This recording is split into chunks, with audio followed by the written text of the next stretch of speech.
Bon, je pense que la quasi-majorité d'entre vous s'est déjà fixé plein d'objectifs le 1er janvier, qui au final sont toujours dans votre tête le 31 décembre.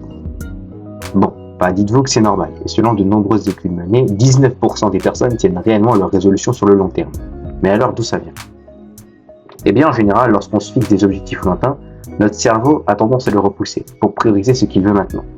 C'est un réflexe qui est inscrit depuis des milliers d'années. Notre cerveau a besoin de prioriser notre survie et va toujours chercher ce qu'il y a de plus simple.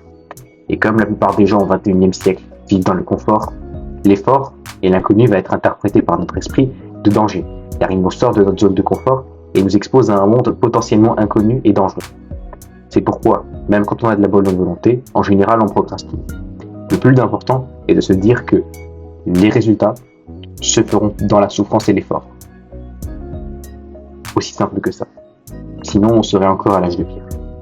La deuxième chose, c'est du principe de la loi de Pareto et l'ultra-perfectionnisme. Il y a une règle simple à utiliser. 20% de vos efforts apporteront 80% de vos résultats.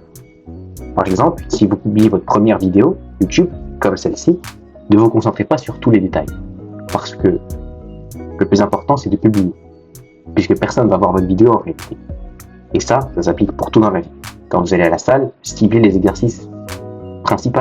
Ne vous concentrez pas sur la créatine, le truc à côté. Faites le principal.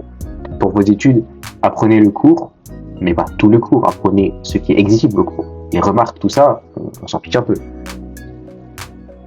Même si elles sont importantes.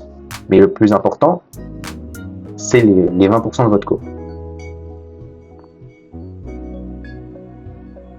Et il y a un troisième truc qui est souvent lié à la procrastination, et c'est aussi le manque de confiance en soi. Apprenez à avoir confiance en vous-même et à croire en vos capacités.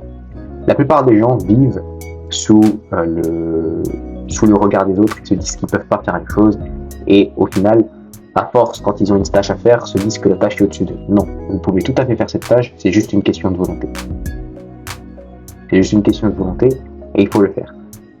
Détachez-vous de vos croyances limitantes qu'on vous a construites depuis que vous êtes né et réalisez vos rêves. Le plus important, c'est de croire en vous-même.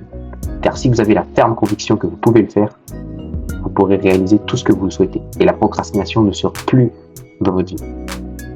La première étape est de croire en vos capacités. Voilà. C'était 3 conseils pour avoir moins la flemme. On se retrouve pour une prochaine vidéo.